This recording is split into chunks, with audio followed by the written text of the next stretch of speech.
Bismillahirrahmanirrahim. Assalamualaikum warahmatullahi wabarakatuh. Innal hamdalillah nahmaduhu wa nasta'inuhu wa nastaghfiruh wa na'udzu billahi min shururi anfusina wa min sayyiati a'malina. Man yahdihillahu fala mudilla lahu wa man yudlil fala hadiya lahu. Ashhadu an la ilaha illallah wahdahu la syarika lah wa ashhadu anna Muhammadan abduhu wa rasuluh. Yaqulu Allah tabaraka wa ta'ala, ya ayyuhalladzina amanu taqullaha haqqa tuqatih wa la tamutunna illa wa antum muslimun. يا أيها الناس اتقوا ربكم الذي خلقكم من نفس واحدة وخلق منها زوجها وبث منهما رجالا كثيرا ونساء واتقوا الله الذي تساءلون به والأرحام إن الله كان عليكم رقيبا. يا أيها الذين آمنوا اتقوا الله وقولوا قولا سديدا يصلح لكم أعمالكم ويغفر لكم ذنوبكم ومن يطع الله ورسوله فقد فاز فوزا عظيما. أما بعد، فإخواني في الله أعزني الله وإياكم ورحمني الله وإياكم. Alhamdulillah, kembali kita memuji serta mengucapkan rasa syukur kita kepada Allah Subhanahu wa Ta'ala atas nikmat yang Allah berikan kepada kita. Salawat beriringkan salam semoga senantiasa tercurahkan kepada Nabi kita yang mulia, Nabi besar Muhammad sallallahu alaihi wasallam. Melanjutkan kajian kita bersama kitab Ad-Da' wa Dawa yang ditulis oleh Al-Imam Ibnu Qayyim Al-Jauziyah rahimallahu ta'ala. InsyaAllah pembahasan kita pada malam hari ini adalah berbicara tentang Allah Azza wa Jal tanpa ilmu, baik dalam nama, sifat, dan perbuatannya. Dan akan kita lanjutkan pembicaraan tentang bahaya dosa daripada kebid'ahan. Silahkan dari qaul Allah, dari paling tema awal. Penulis rahimahullah berkata tentang Allah tanpa ilmu, baik mengenai nama-nama, sifat-sifat maupun perbuatannya.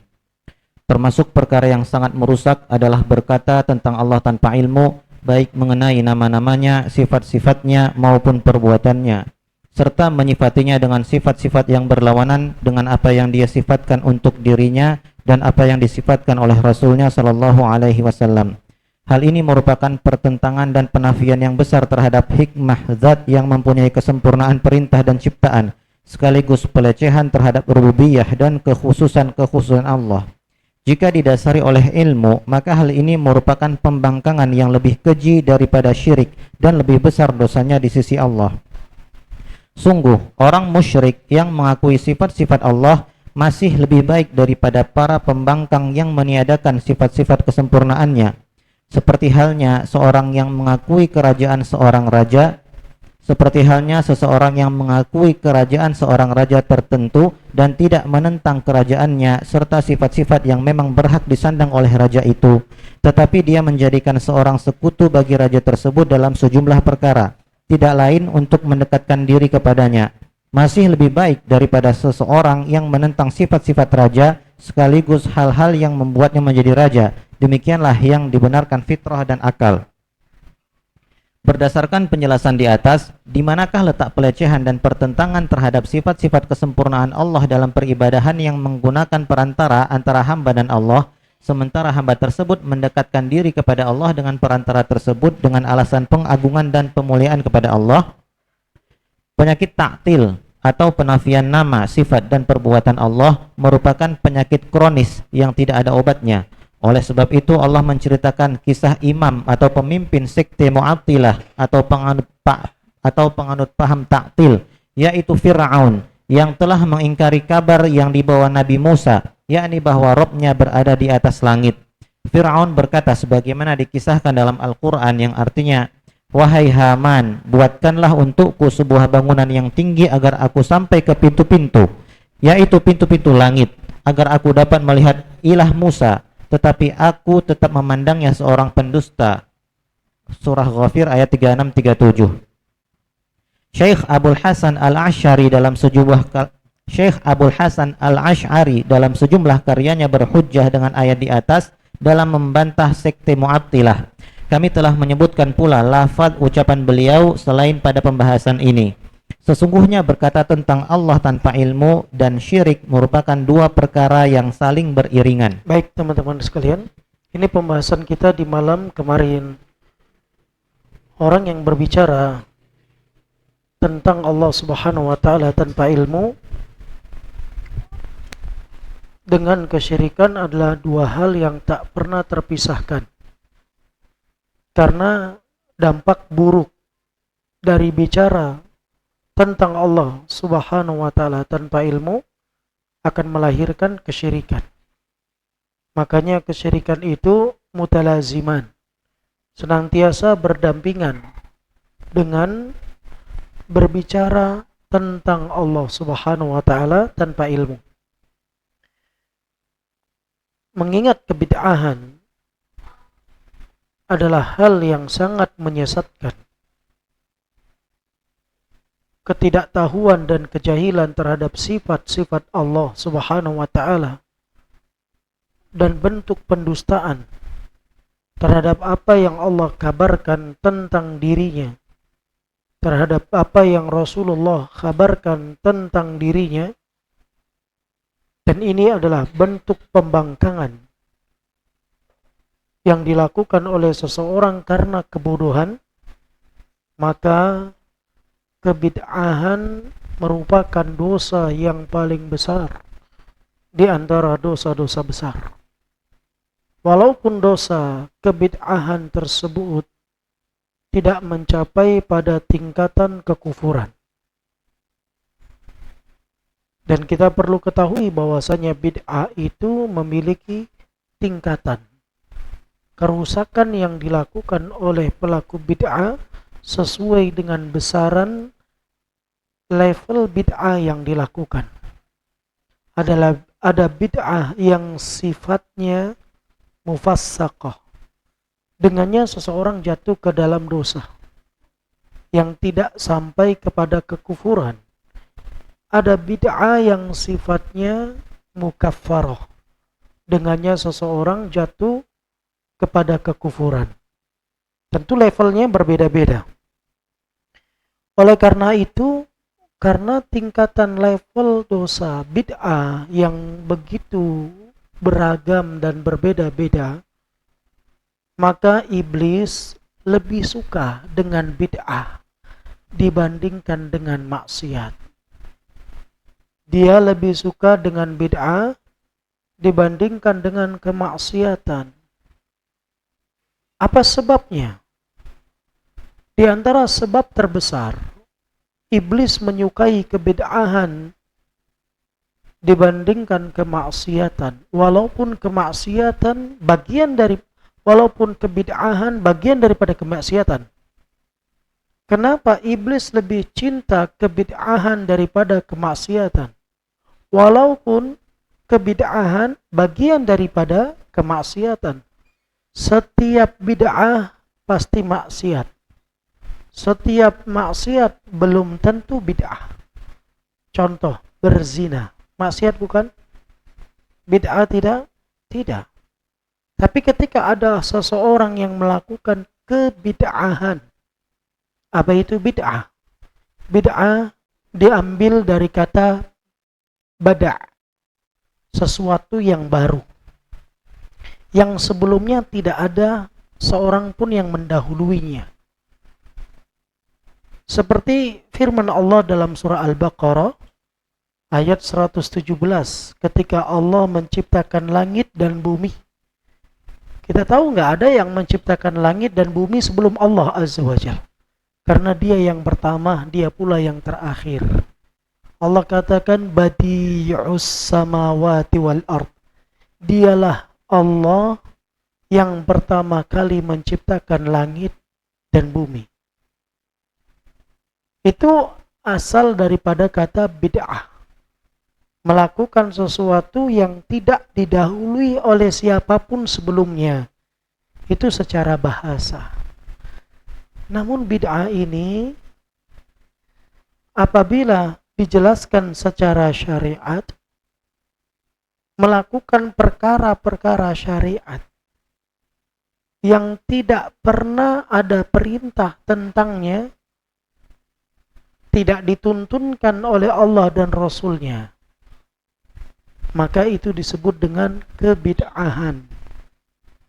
Berarti bid'ah itu urusannya dengan syariat, bukan urusan dengan dunia. Kaitannya dengan agama, bukan kaitannya dengan adat istiadat. Adat istiadat,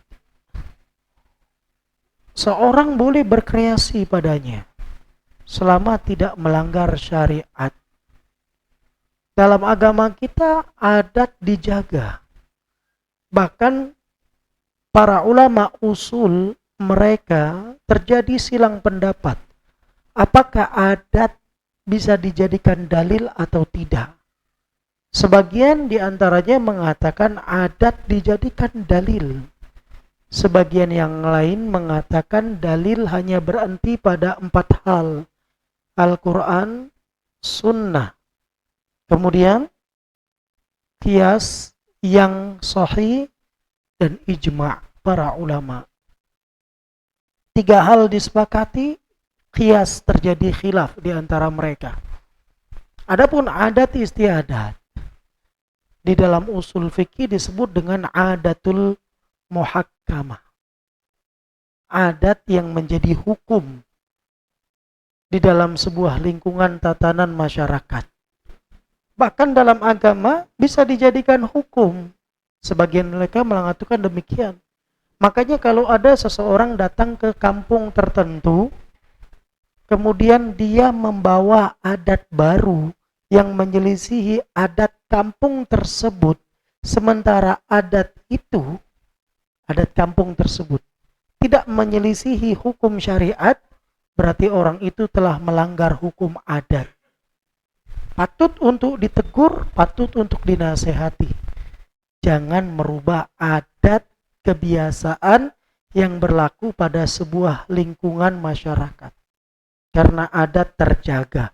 Tapi kalau adat sudah berselisih dengan syariat, maka tidak ada kata adat berhadapan dengan syariat. Jika bisa berdampingan, maka diluruskan. Jika tidak bisa, maka wajib untuk ditinggalkan. Ini dalam agama kita. Ini dalam agama kita. Dan kebid'ahan di dalam permasalahan adat dibolehkan. Artinya dia mendatangkan kreasi baru dalam urusan dunianya. Tapi dalam urusan akhirat tidak. Karena asli dalam peribadatan hukumnya haram. Berhenti. Tidak boleh dibuat. Sampai datang perintah. Jika datang perintah, jalankan semampumu. Fattaqullaha mastata'tum. Bertakwa kepada Allah dengan semampu kalian. Jika tidak datang perintah dengannya, jangan coba-coba untuk mendatangkan perkara yang tidak pernah ada perintah syariat padanya. Jika ada orang yang mendatangkannya, berarti dia telah melakukan kebid'ahan. Dan ini lebih disenangi oleh iblis dibandingkan kemaksiatan secara umum. Walaupun bid'ah bagian daripada maksiat. Dari sisi apa? Bid'ah mendatangkan syariat yang tidak pernah disyariatkan oleh Allah. Kelancangannya lebih besar. Kelancangannya lebih besar. Di sini ada Pak Polisi. Pak Polisi buat aturan. Dalam rambu-rambu lalu lintas, itu ada lampu merah, lampu kuning, lampu hijau. Lampu merah, lampu kuning, lampu hijau. Melihat orang-orang, kalau dilihat pada saat lampu merah, dia berhenti semuanya. Namun ada satu orang ketika lampu merah, dia terus lewat. Melanggar atau tidak? Melanggar. Pelanggaran ini akan diberikan sanksi oleh pihak yang berwajib. Dan dia tahu kalau dia sedang melanggar. Tapi orang yang melakukan kebid'ahan tidak demikian. Di sana ada lampu merah, ada lampu hijau, ada lampu kuning, dia tambah lampu biru. Dia tambah lampu ungu. Perubahan pada aturan syariat. Mana lebih marah polisi tersebut dengan orang yang menerobos atau orang yang mengganti lampu yang 3 itu menjadi 4 atau 5? Tentu lebih marah yang mengganti 4 atau 5. Karena apa? Ini resikonya lebih fatal dibandingkan yang pertama. Demikian jemaah. Ibarat orang yang melakukan kebid'ahan. Kadang-kadang orang kan mengatakan, kok kan baik? Menurut kamu baik. Menurut yang membuat aturan dalam syariat nggak baik.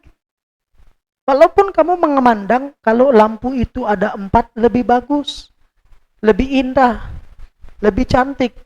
Tapi menurut orang yang menurut yang membuat aturan itu merusak. Kelancangan, keberanian, pembangkangan. Bisa dipahami teman-teman? Dan kita lihat nih di dunia, ada yang lebih lampu dalam lalu lintas daripada 3? Nggak ada. Di dunia itu cuma 3, sudah 3 saja. Lampu merah, lampu hijau, lampu kuning. Kalau ada yang buat yang baru jamaah, itu akan menyelisihi. Nah, penyelisihan tersebut termasuk pembangkangan yang sangat keras. Nah, itulah kebid'ahan. Karena kita bicara masalah dunia, itu bid'ah urusan dunia. Yang tidak memiliki tanggungan dalam hubungan dalam syariat. Tapi kalau bicara hukuman syariat, ini punya tanggungan dosa besar. Dan iblis lebih suka dengan demikian. Karena apa? Karena orang yang melakukan kebid'ahan itu dia tidak pernah sadar kalau dia sedang melakukan dosa. Antum tanya jamaah, pelacur. Pelacur sedang buat dosa atau sedang ibadah? Dijawab, kita sedang buat dosa Ustaz. Tapi ya gimana lah, kalau gini kita nanti nggak ada hidup Ustaz. Nggak bisa kita kasih makan anak kita dan lain sebagainya. Kita lihat orang yang sedang judi. Orang yang sedang judi dia sedang buat dosa atau sedang beribadah? Mereka jawab, mereka sadar itu. Beda pelaku maksiat yang namanya bid'ah. Beda pelaku kebid'ahan. Antum coba tanya sama orang yang sedang melakukan kebid'ahan. Mereka menganggap sedang berada di atas ketaatan. Maka beda pelaku dosa maksiat dengan pelaku dosa kebid'ahan. Pelaku dosa maksiat diingatkan sadar. Minimal dia malu. Tapi pelaku dosa kebid'ahan diingatkan dia berontak. Dia marah. Dia memusuhi. Dia akan tampakkan kebencian. Oleh karenanya pelaku bid'ah itu biasanya susah taubat. Beda dengan pelaku maksiat. Dia lebih mudah untuk bertaubat. Pada saat dia teruji dengan penyakit, dengan bangkrutnya usaha, Kadang dia berpikir, dia merenung kayaknya karena dosa. Akhirnya taubat dia. Diingatkan sebentar, sadar dia. Itu pelaku dosa. Tapi kalau itu pelaku maksiat, tapi kalau pelaku bid'ah, enggak jamaah. Sampai mau mati pun mempertahankan kebid'ahannya. Bahkan dia wariskan kebid'ahannya kepada anak dan keturunannya. Makanya iblis lebih senang bid'ah daripada maksiat, walaupun bid'ah bagian daripada maksiat. Bisa dipahami ya? Kita kemarin sudah jelaskan. Iblis itu dalam menggelincirkan manusia, dia ikuti levelnya. Diikuti levelnya.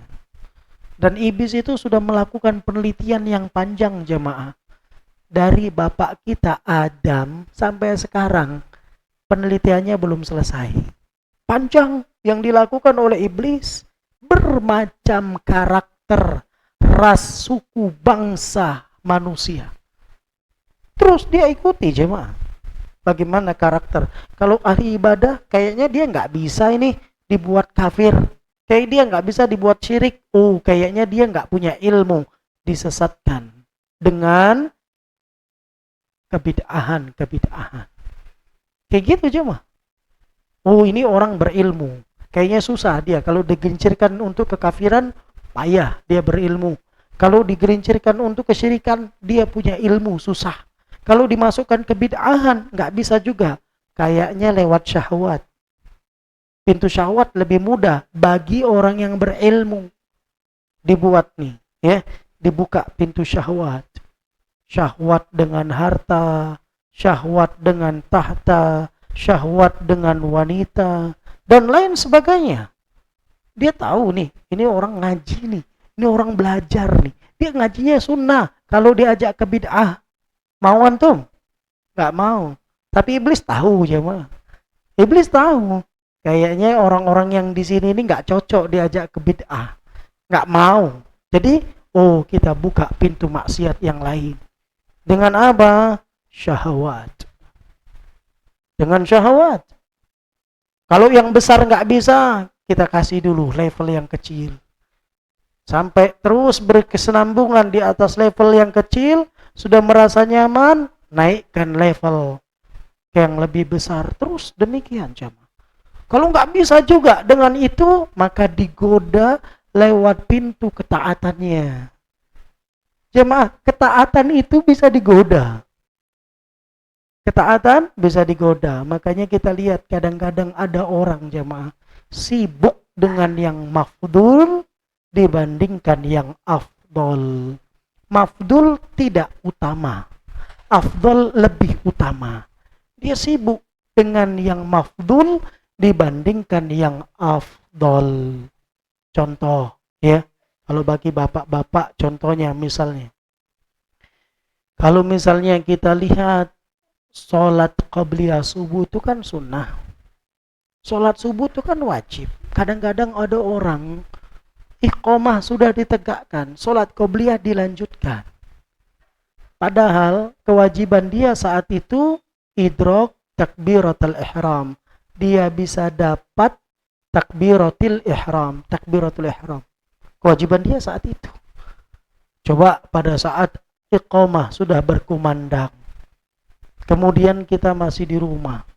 Kadang-kadang kita dibuat sama syaitan itu sibuk dengan hal-hal yang membuat kita lalai dari kewajiban utama. Demikian jemaah seperti itu. Demikian juga ibu-ibu misalnya.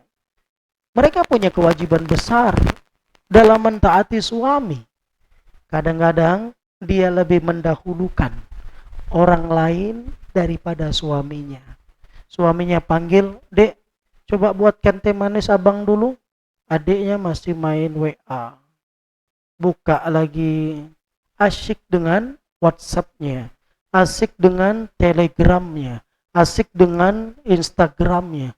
Panggilan kedua, "Dek, abang udah pingin minum yang hangat-hangat. Abang nih kayaknya badannya kurang enak. Nanti bang." Lanjut jemaah. Subhanallah. Demikian. Mana yang afdal? menjalankan tugas suami atau menjawab pesan SMS dari teman. Tapi kenyataannya kan seperti itu jemaah. Ini demikian jemaah. Dari pintu-pintu seperti itu. Jangan dikira menjalankan tugas yang diperintah suami itu bukan ibadah. Jemaah, jangan dipersempit arti ibadah. Karena ibadah itu ismun jami'un, sebuah nama yang universal, yang aksioma. Likulli ma yuhibbullah wa yardah. Setiap apa yang dicintai Allah dan diridhoi. Minal aqwal wal af'al. Dari ucapan dan perbuatan. Zahirah yang tampak wal batinah. Dan yang tersembunyi dalam hati. Jadi ibadah nggak sebatas sholat. Nggak sebatas puasa. Nggak sebatas sujud. Nggak sebatas baca Quran. Demikian semua. Nah, kadang-kadang kita dilalaikan oleh syaitan, oleh iblis. Dan iblis itu lebih senang cuma dengan kebid'ahan. Kalau nggak bisa masuk pintu bid'ah, turun level, turun. Yang penting bagaimana caranya dia tetap berdosa. Nggak pernah putus asa. Lihat, nanti akan disebutkan oleh Syekh bagaimana usaha iblis untuk menyesatkan manusia. Tafadhol. Bismillah. Mengingat bid'ah yang menyesatkan merupakan kekeliruan dalam memahami sifat-sifat Allah serta mendustakan apa yang Allah kabarkan tentang dirinya dan apa yang dikabarkan oleh Rasulnya yang disebabkan oleh pembangkangan dan kebodohan, maka bid'ah itu termasuk dosa terbesar meskipun tidak sampai kepada derajat kekufuran, sekaligus dosa besar yang paling dicintai iblis. Ya, sebagian bid'ah ada yang tingkat kufur, ada yang sebagian bid'ah tingkatnya nggak sampai kepada kekufuran. Bid'ah yang sampai kepada kekafiran seperti bid'ahnya seseorang dalam masalah pokok-pokok ibadah. Tawaf di mana? Di pekuburan. Bukan di Ka'bah. Dalam rangka ibadah. Ini kebid'ahan. Dan yang demikian bisa menyebabkan orang itu keluar daripada garis keislaman. Tapi di sana ada bid'ah yang nggak sampai kepada tingkat kekufuran. Nggak sampai kepada tingkat kekufuran. Ya. Namun apapun jenis bid'ah itu lebih dicintai oleh iblis dibandingkan kemaksiatan. Itu yang disebutkan oleh ulama salaf terdahulu. Beliau mengatakan al-bid'atu ahabbu ila iblis minal ma'siyah. Yang namanya bid'ah itu lebih dicintai oleh iblis dibandingkan kemaksiatan. Apa sebab? Li'annal ma'siyah yutabu minha. Karena yang namanya maksiat, orang yang bermaksiat, dia masih punya semangat untuk bertaubat. Dia akan mau bertaubat. Wal bid'ah, adapun pelaku bid'ah, la yutabu minha, enggak dikasih taubat. Bukan dia enggak diterima taubat. Kalau dia taubat diterima. Masalahnya melangkah untuk pintu taubat berat. Karena dia sedang menyangka berada di atas kebaikan. Dia menyangka di atas ketaatan, walaupun dia berada di atas kemaksiatan yang dia lakukan. Makanya sebab itu iblis lebih suka dibandingkan kemaksiatan. Karena orang yang mengamalkan kebid'ahan berarti dia sedang merusak pokok-pokok agama. Sedang maksiat bisa jadi pada cabang-cabang agama, bukan kepada pokok. Memandang sesuatu yang diharamkan itu pada cabang-cabang agamanya. Ya, bukan berarti kita boleh bermaksiat, tapi kalau dibandingkan level, maka bid'ah lebih berat dibandingkan kemaksiatan. Makanya setiap maksiat belum tentu bid'ah. Setiap bid'ah pasti maksiat. Setiap bid'ah pasti maksiat. Lihat apa yang dikata iblis. Apa yang dikata iblis tentang kondisi manusia. Silakan. Sebagaimana dikatakan oleh sebagian ulama salafus saleh, bid'ah lebih dicintai iblis daripada maksiat, sebab pelaku maksiat dapat bertaubat dari kemaksiatannya, sedangkan pelaku bid'ah tidak dapat bertaubat dari bid'ahnya. Bukan berarti dia nggak diterima taubat ya. Kalau dia bertaubat, diterima taubatnya. Cuman susah. Karena dia menyangka sedang berada di atas ketaatan. Makanya sulit dia untuk bertaubat. Kalau bertaubat, tetap akan Allah terima sebesar apapun dosa yang dilakukan. Silakan.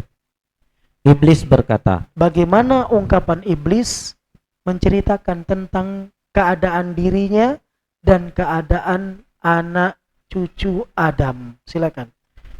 aku membinasakan anak Adam dengan dosa, tetapi mereka balik membinasakanku dengan istighfar dan ucapan la ilaha illallah. Ya, iblis berusaha menjatuhkan anak Adam dengan berbagai bentuk dosa. Dosa yang diinginkan kemaksiatan. Dia ingin menjatuhkan anak Adam dengan kemaksiatan. Namun dibalas oleh anak Adam serangan iblis dengan istighfar. Dengan kalimat la ilaha illallah. Dengan itu iblis dikalahkan. Karena di situ ada pertolongan Allah Azza wa Jalla. Namun kata iblis, lihat bagaimana iblis tak pernah putus asa, jemaah. Iblis tak pernah putus asa. Nabi SAW mengatakan tentang syaitan. Ta'isa syaitan an yu'bada fi jaziratil Arab atau kama qala. Syaitan itu sudah pernah putus asa untuk disembah di tanah Arab. Tetapi Nabi tidak berhenti di situ. Nabi lanjutkan. Walakin syaitan dia tidak putus asa untuk senantiasa membuat pertikaian antara manusia. Dari situ manusia jatuh dalam dosa, jatuh sampai akhirnya jatuh kepada kekufuran. Siapapun yang jatuh kepada kekufuran berarti dia menyembah iblis, pengikut iblis dan lain sebagainya. Silakan. Bagaimana usaha iblis yang tidak pernah putus asa untuk menjatuhkan manusia? Tatkala melihat hal itu, aku menyebarkan hawa nafsu atau bid'ah di antara mereka sehingga mereka pun berbuat dosa, tetapi tidak bertaubat. Ketika dia lihat ini anak Adam sudah diserang dengan perbuatan dosa, malah serang balik dengan istighfar. Serang balik dengan la ilaha illallah. Kemudian jamaah sekalian, iblis tidak putus asa. Dia berusaha untuk menyerang kembali anak Adam tersebut dengan menjerumuskan anak Adam ke dalam hawa nafsu. Hawa nafsu yang diinginkan adalah kebid'ahan yang dilakukan oleh manusia. Fahum yudnibun wala yatubun. Mereka dosa ya karena maksiat, karena bid'ah bagian daripada dosa. Mereka jatuh dalam dosa, tapi mereka nggak mau taubat. Nah, disinilah iblis mulai senang dengan kebid'ahan. Li'annahum, apa alasannya? Li'annahum yahsabuna annahum yuhsinuna sun'a. Karena anak Adam sedang menyangka bahwa ketika dia melakukan kebid'ahan sedang melakukan ketaatan. Yang demikian seperti apa yang Allah sebutkan dalam surat Al-Kahfi ayat 103 sampai 105. Insyaallah akan kita lanjutkan setelah azan. Silakan.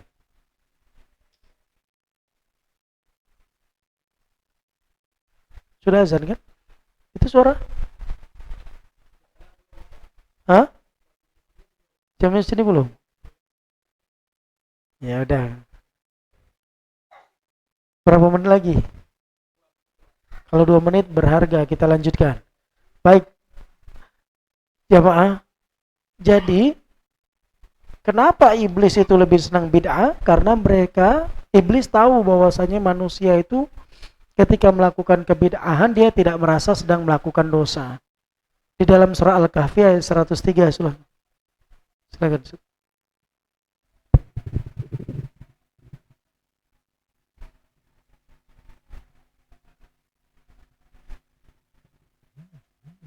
Surat Al-Kahfi surat 18 ayat 103.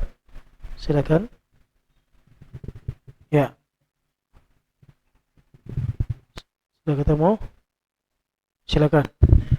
Katakanlah, apakah akan kami beritahukan kepadamu tentang orang-orang yang paling merugi perbuatannya? Ya. Ini paling rugi perbuatannya. Kenapa dia rugi? Allah kasih tahu sebabnya. Silakan. Yaitu orang-orang yang telah sia-sia perbuatannya dalam kehidupan dunia ini, sedangkan mereka menyangka bahwa mereka berbuat sebaik-baiknya. Sia-sia cuma. Capek beramal, berpeluh, berletih dalam beribadah. Tapi sayang, ibadahnya sia-sia. Dia menyangka sedang berada di atas kebaikan. Dia menyangka di atas ketaatan. Padahal dia sedang berada di atas kemaksiatan. Silakan. Mereka itu orang-orang yang telah kufur terhadap ayat-ayat Tuhan mereka dan kufur terhadap perjumpaan dengan Dia. Maka hapuslah amalan-amalan mereka dan kami tidak mengadakan suatu penilaian bagi amalan mereka pada hari kiamat. Baik, ini kerugian yang dialami oleh mereka. Orang-orang yang melakukan kebid'ahan, dia tak sadar bahwa dia berada di atas maksiat. Itu sebab pertama. Kenapa syaitan, iblis lebih suka kebid'ahan dibandingkan kemaksiatan.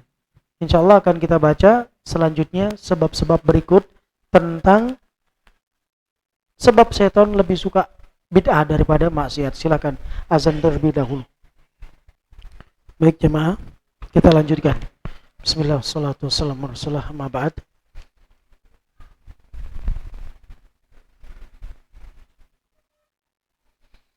Alasan selanjutnya, kenapa iblis tuh lebih suka bid'ah daripada kemaksiatan? Silakan.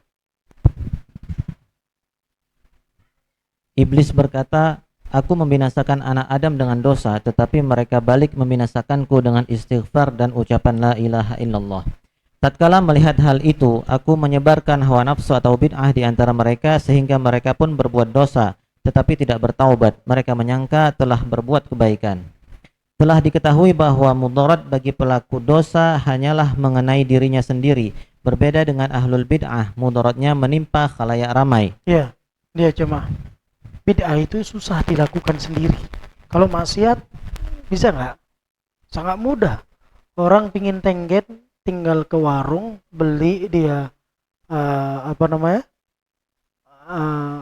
khamar, masuk dalam kamar, minum sendiri, tenggen dia cuma. Mudaratnya pada diri sendiri. Tapi kalau bid'ah ini susah. Dia harus cari banyak kawan, banyak orang yang mendukung kebid'ahannya. Karena kalau dia bid'ah sendiri, dia dianggap sesat. Maka bid'ah itu butuh kawan sehingga rame-rame. Nah, makanya setan lebih senang. Ini orang buat bid'ah. Nggak perlu setan goda yang lain, cukup dengan dia, yang lain tergoda. Ya. Jadi dia menjadi pembantu setan dalam menyesatkan manusia. Inilah kenapa setan lebih suka bid'ah daripada maksiat. Kemudaratan bid'ah itu menyebar luas. Bukan hanya pada diri sendiri, tapi kepada orang lain juga.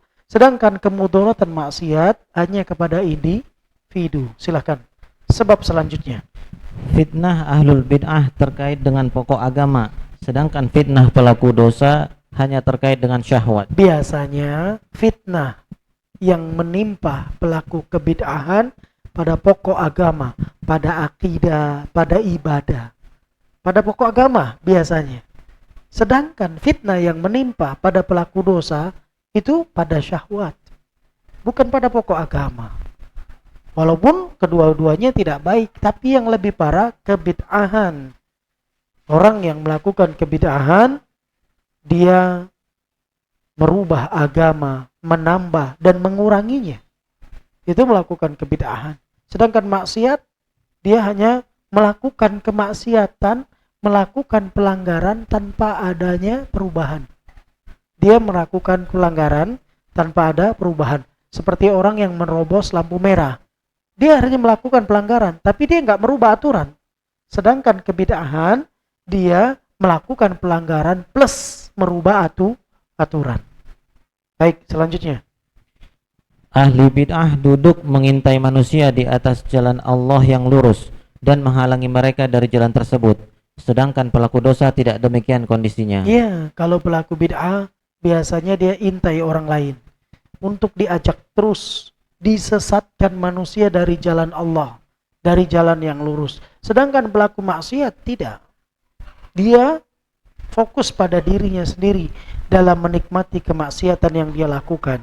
Selanjutnya, Ahli bid'ah merusak sifat-sifat Allah sekaligus kesempurnaannya, sedangkan pelaku dosa tidak demikian. gimana itu? Ahli bid'ah. Ahli bid'ah dia orang yang merubah dalam pokok-pokok agama. Dia merusak sifat Allah dan kesempurnaan. Allah katakan Allah beristiwa. Kata mereka enggak. Allah katakan Allah punya tangan. Kata ke mereka enggak. Bukankah itu merusak sifat kesempurnaan Allah dan kerububiahan Allah sebagai sang Tuhan, zat yang maha sempurna? Itu merusak syariat, merusak sifat-sifat Allah dan rububiyah Allah subhanahu wa ta'ala serta kesempurnaannya. Sedangkan pelaku dosa, dia nggak ada hubungan dengan itu, cuma dia fokus dengan dosanya saja. Yang judi ya fokus dengan judinya, mau dia online, mau dia offline, ya kan? Mau yang utangnya online, mau utangnya offline. Kan sekarang banyak juga jemaah utang, subhanallah. Karena kemarin didatangin orang, Ustaz, sekarang itu kan utang itu kan bisa online, ya pinjol ya, pinjaman online. Yang bahayanya pinjol ini jemaah, ternyata bukan dia yang utang, KTP-nya dipinjem, dipakai sama orang lain untuk utang. Ini repot nih jemaah. Tiap hari diteror dan seterusnya. Itu kan fokusnya pada dirinya jemaah, nggak ada hubungan dengan hukum-hukum syariat yang Allah turunkan dari langit. Sedangkan pelaku kebid'ahan dia merubahnya. Selanjutnya. Ahli bid'ah menentang apa yang dibawa Rasul Shallallahu Alaihi Wasallam, sedangkan pelaku maksiat tidak seperti itu. Gimana? Kalau pelaku maksiat itu dia melanggar, dia tidak menentang. Dia melanggar. Ditanya dia tahu. Dia sedang buat dosa. Sedangkan ahli bid'ah, dia menentang sekaligus melanggar. Makanya diingatkan nggak mau, marah, menolak, bergejolak, emosi, sampai bisa jadi korbankan nyawa. Itu ahli bid'ah. Kenapa dikatakan dia menantang Rasul? Coba jemaah. Antum kalau bicara sama ahli bid'ah itu dengan kebid'ahan yang dia lakukan, tanyakan kepadanya tentang 2 atau 3 hal ini. Apakah hal yang kamu lakukan itu Nabi SAW mengetahuinya? Kalau dia menjawab tidak, berarti engkau lebih paham dari Nabi. Sehingga kamu berbuat, Nabi tak melakukan sesuatu yang kamu buat karena Nabi tak tahu. Mungkin ada orang yang mengatakan dia lebih pintar dari Nabi, dia akan mengatakan, oh enggak, Nabi tahu. Kalau Nabi tahu berarti Nabi dusta, tidak menyampaikan risalah kepada kita. Sehingga Nabi menerima wahyu, dia simpan sendiri, tidak disampaikan kepada umatnya. Dalilnya kan ada. Kalau memang Nabi betul tahu, tercatat. Baik dalam Al-Quran, dalam hadis, sehingga manusia bisa mengamalkannya. Karena agama ini bukan cuma untuk Nabi, dan tugas Nabi sampaikan agama. Betul? Berarti orang yang melakukan kebid'ahan, kalau antum tanya dengan 2 atau 3 pertanyaan tersebut, maju kena, mundur juga kena. Dia katakan Nabi tahu, maka dia akan kena. Dia katakan Nabi nggak tahu, dia juga kena. Mau lewat mana dia jalan?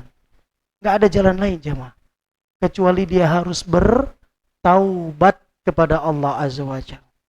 Makanya orang yang melakukan kebid'ahan ini adalah orang yang menentang terhadap apa yang diajarkan, yang dituntunkan, yang dibawakan oleh Rasul Shallallahu Alaihi Wasallam. Beda dengan pelaku maksiat. Orang yang berzina, dia nggak menentang Nabi, nggak menentang Rasul. Dia tahu dia salah dan dia akui, cuman dia melakukan pelanggaran. Itu orang yang melakukan maksiat. Tapi kalau orang yang melakukan kebid'ahan, selain dia melakukan pelanggaran, dia juga melakukan penentangan. Sehingga dia menganggap dirinya di atas kebaikan. Berarti Nabi tidak tahu kebaikan yang dia buat. Kalau sekarang zaman, kalau kita lihat orang-orang yang sekarang melakukan kebid'ahan itu, mereka nggak akan bisa jawab. Yang ada hanya retorika, falsafah yang keluar dari mulut mereka. Kita minta dalilnya mana? Seperti ucapan Imam Ahmad ketika beliau dicambuk, disiksa, di penjara, dan lain sebagainya. Dikatakan kepada Imam Ahmad, katakan Al-Quran makhluk. Apa kata Imam Ahmad? Kepada sang khalifah, kepada sang lawan debatnya, ya Imam, itu ni bi kitabillah. Wahai Imam, datangkan kepadaku mana dalilnya dari Al-Quran bahwasanya Al-Quran makhluk. Nggak bisa ngomong coba. Nggak bisa ngomong, ujungnya dipenjara lagi, disiksa lagi, terus generasi-generasi. Demikian. Itu biasanya orang yang melakukan kebid'ahan, kalau diingatkan dia marah. Dia nggak suka. Dia akan murka, bahkan dia akan korbankan nyawa untuk membela kebid'ahannya. Selanjutnya, kenapa setan lebih suka bid'ah daripada maksiat? Silakan.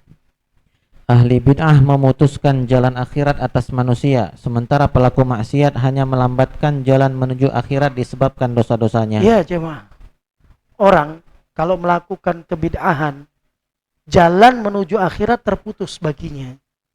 Kenapa? Karena dia sedang menyangka di atas ketaatan padahal sedang maksiat. Sehingga dia tidak akan pernah bisa sampai ke sana. Jalan menuju surga Allah Azza wa Jalla terputus bagi dia.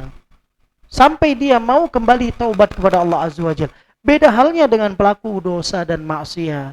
Jalan itu tak terputus, hanya saja menjadi terhambat. Menjadi lambat perjalanan dia karena dosa yang dia buat.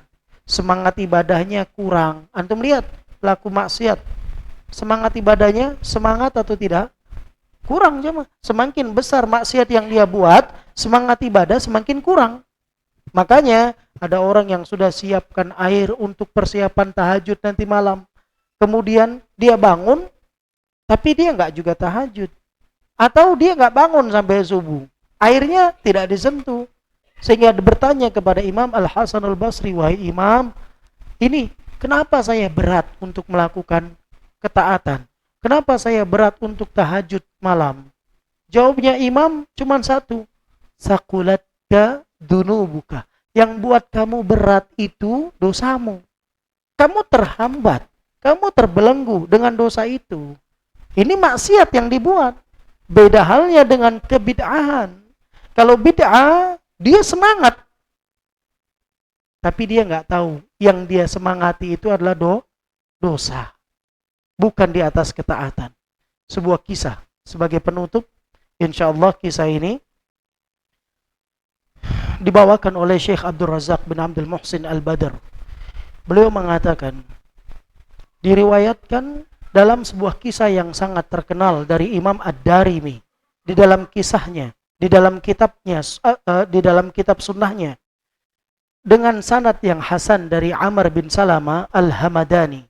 Beliau mengatakan, kunna najlisu ala babi Abdullah bin Mas'ud. Suatu ketika kami pernah sedang duduk-duduk di depan rumah Abdullah ibnu Mas'ud qabla salatil ghada, sebelum salat subuh. Fa idza kharaja masyayna ma'ahu ilal masjid. Kemudian tatkala kami keluar, kami bareng nih jalan bersama Abdullah bin Mas'ud menuju masjid. Faja'ana Abu Musa Al-Asy'ari. Tiba-tiba datang menemui kami Abu Musa Asy'ari. Faqala, maka beliau mengatakan, akhruju ilaikum Abu Abdurrahman ba'du. Akhraja ilaikum Abu Abdurrahman ba'du. Apakah Abu Abdurrahman, siapa? Abdullah ibnu Mas'ud, julukannya atau kunyahnya Abu Abdurrahman, bersama kalian keluar? Qulna la, maka dikatakan tidak. Fajalasa ma'ana hatta kharaj. Maka akhirnya sahabat Abu Hasan Al-Asy'ari pun duduk bersama sahabat yang keluar tadi menuju masjid, menunggu kehadiran Abdullah bin Mas'ud. Falamma kharaja, tatkala Abdullah bin Mas'ud keluar dari rumahnya, qumna ilaihi jami'an. Kami pun berjalan menujunya bersama. Faqala lahu Abu Musa. Maka di sini Abu Musa, ini Abu Musa Asy'ari ini sahabat jemaah. Abu Musa Al-Asy'ari ini sahabat Nabi sallallahu alaihi wasallam. Dia bertanya kepada Abdullah ibnu Mas'ud, "Ya Aba Abdurrahman, wahai Abdullah ibnu Mas'ud, Abu Abdurrahman, inni ra'aitu fil masjid anifan amron ankartuhu walam ara walhamdulillahi illa khaira." Lihat apa kata Abu Musa Asy'ari. Wahai Abu Abdurrahman, sesungguhnya aku melihat sesuatu di dalam masjid tadi barusan. Sebuah perkara yang aku mengingkari perkara tersebut. Dan aku tidak melihat perkara tersebut kecuali kebaikan. Tapi dia menganggap perkara itu aneh. Tapi di sisi lain kebaikan. Aneh tapi kebaikan. Menurut Abu Musa ini aneh. Kenapa? Di zaman itu tidak pernah dilakukan oleh Nabi dan sahabat-sahabatnya. Tapi dibuat sama orang-orang tersebut. Dari sisi lain ini aneh, dari sisi lain ini kebaikan. Qala fama huwa, maka Abdullah ibnu Mas'ud, beliau dijuluki dengan Bahrul Ummah, lautan tinta umat ini, artinya berilmu. Maka dia berkata, fama huwa, apa yang kamu lihat itu? Faqala in ishta fasatarah, kalau kamu masih umur panjang, kamu akan bisa lihat perkara tersebut. Qala ra'aitu fil masjid qauman halaqan julusan yantadiruna as-shalah fi kulli halaqatin rajulun wa fi aydihim hasa.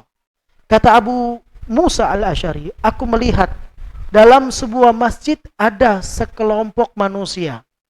Mereka sedang duduk beramai-ramai menunggu hadirnya waktu sholat. Pada setiap kelompok tersebut ada halaqah. Halaqah itu apa? Lingkaran-lingkaran.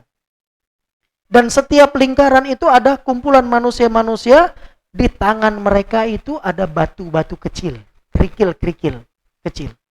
Fayaqul, maka satu di antara orang itu yang kumpul tadi berkata, kabbiru mi'ah, ucapkan takbir 100 kali. Kebaikan enggak ini? Kebaikan. Tapi di sisi lain diingkari. Karena ini aneh. Enggak pernah dilakukan Nabi dan para sahabatnya. Tapi ada orang yang melakukannya. Di sisi lain ini kebaikan. Kabbiru mi'ah, bertakbirlah 100 kali. Allahu Akbar, Allahu Akbar, Allahu Akbar. Ada pembimbingnya. Ada mursyidnya dalam melakukan yang demikian. Fayukabbiruna mi'ah, maka semua bertakbir 100 kali. Hallilu mi'ah, kemudian bertahlillah.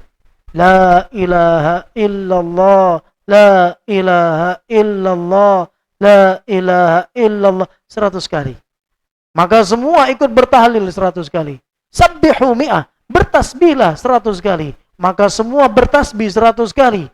Qala famadha qulta lahum, maka ketika Abdullah ibnu Mas'ud mendengar cerita dari Abu Musa Al-Asy'ari, Abdullah bin Mas'ud bertanya, kamu ngomong apa sama mereka? Kamu sudah menyaksikan perkara tersebut, apa yang kamu katakan kepada mereka? Qala ma qultu lahum syai'a. Maka Abu Musa Al-Asy'ari, karena menyangka itu kebaikan, dia enggak mengatakan apapun. Ketika Abdullah bin Mas'ud bertanya kepada Abu Musa, kamu katakan apa kepada mereka yang kumpul-kumpul itu? Maka Abu Musa mengatakan, aku enggak mengatakan suatu apapun kepada mereka. Intidaru ra'yik, karena aku sedang menunggu pendapatmu. Ini berarti Abu Musa tidak punya ilmu tentang itu. tapi dia mengingkarinya. Di sisi lain itu kebaikan.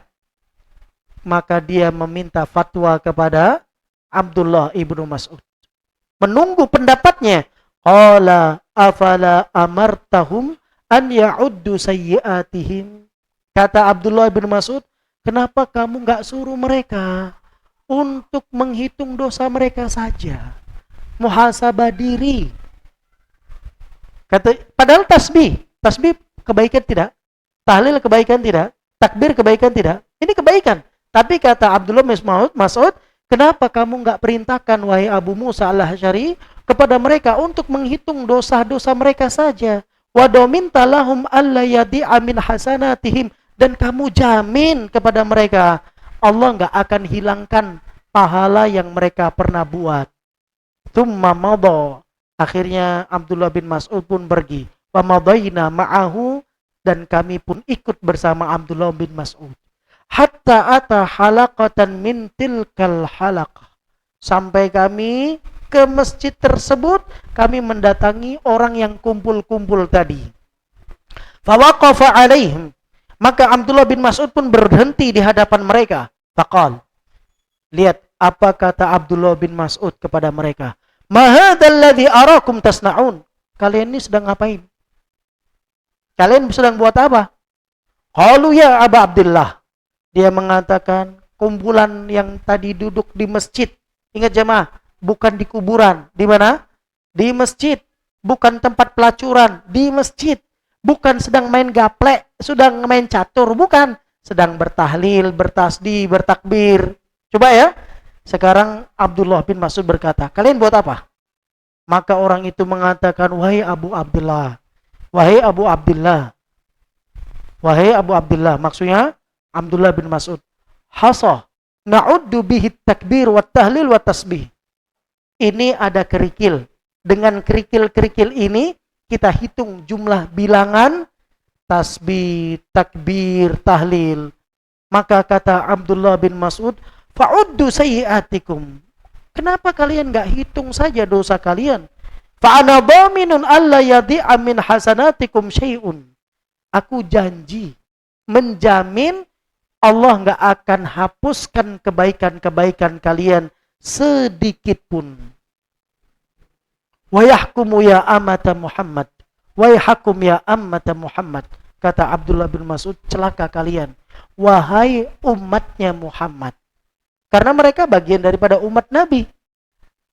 Ya, sayangnya mereka nggak ketemu Nabi.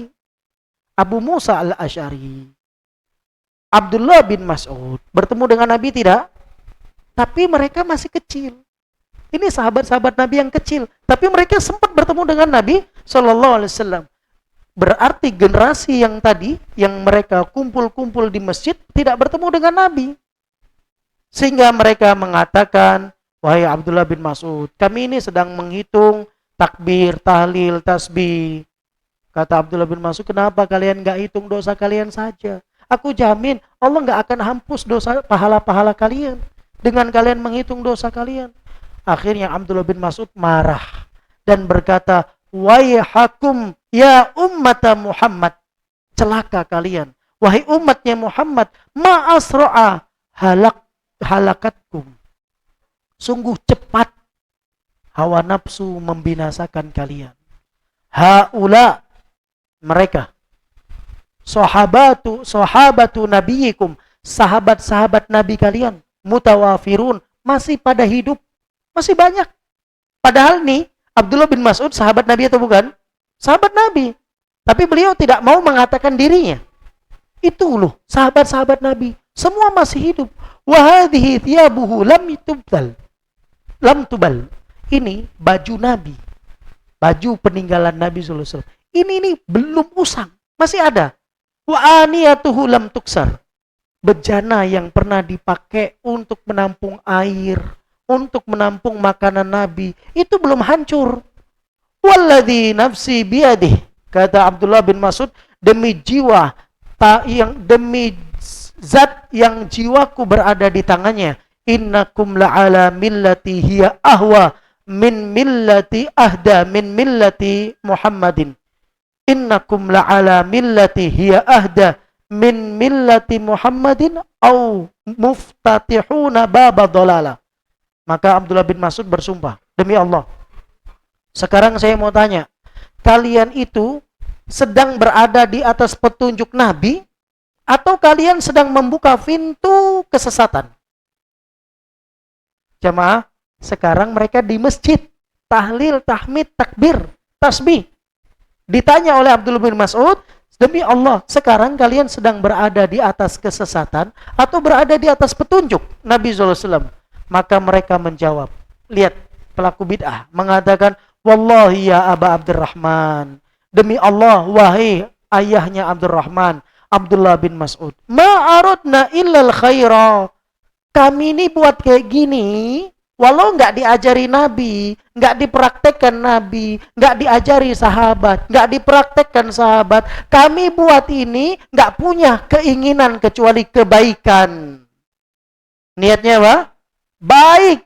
Qala, maka di sini Abdullah bin Mas'ud memberikan kaidah sama kita, jemaah. Sampai sekarang kaidah ini terpakai oleh para ulama. Beliau katakan, wa kam min muridi lil khair lam yusibuhu. Berapa banyak orang yang ingin mendapatkan kebaikan tapi nggak menggapai kebaikan itu. Kenapa? Di atas kejahilan. Bodoh, tidak tahu ini baik, ini buruk. Sehingga dia menyangka perkara bid'ah adalah kebaikan. Coba antum lihat, jemaah. Di negeri kita banyak nggak? Banyak nggak yang kayak gitu? Coba antum ingatkan. Jawabnya apa? Oh, kamu nih bla bla bla bla dan lain sebagainya. Bisa terusir kita, jemaah. Dan ini haditsnya sahih. Alasan mereka semua sama, jemaah. Satu, apa itu? Kebaikan. Maka betul kata Abdullah bin Mas'ud, kam min muridi lil khair lam yusibhu. Berapa banyak orang yang menginginkan kebaikan, dia nggak gapai kebaikan itu karena nggak tahu cara melakukan kebaikan. Tidak di atas petunjuk Nabi Shallallahu Alaihi Wasallam, mengambil jalan selain petunjuk Nabi Shallallahu Alaihi Wasallam. Ketika kita duduk bersama Syekh Sulaiman Ar-Ruhaili, hafizahullah taala, beliau katakan, man yurid manittaba'al huda bi ghairi hadin nabi faqad ahdatha fi bid'atin. Atau kama qala. Beliau katakan, barang siapa yang ingin mengikuti petunjuk tidak di atas petunjuk Nabi, maka dia telah melakukan perkara baru. Orang yang melakukan perkara baru di atas kesesatan. Walaupun niatnya baik, jemaah. Niat baik nggak cukup. Harus di atas petunjuk yang benar. Dari siapa? Rasul Shallallahu Alaihi Wasallam. Ini penting dalam perkara kita beragama dan beribadah kepada Allah Subhanahu Wa Taala. Insyaallah pertemuan selanjutnya tentang kezaliman akan kita bahas di pekan mendatang. Billahi taufik. Wassallallahu ala Muhammadin wa ala alihi wa sahbihi wasallam. Subhanakallahumma wa bihamdika asyhadu an la ilaha illa anta astaghfiruka wa atubu ilaik. Assalamualaikum warahmatullahi wabarakatuh.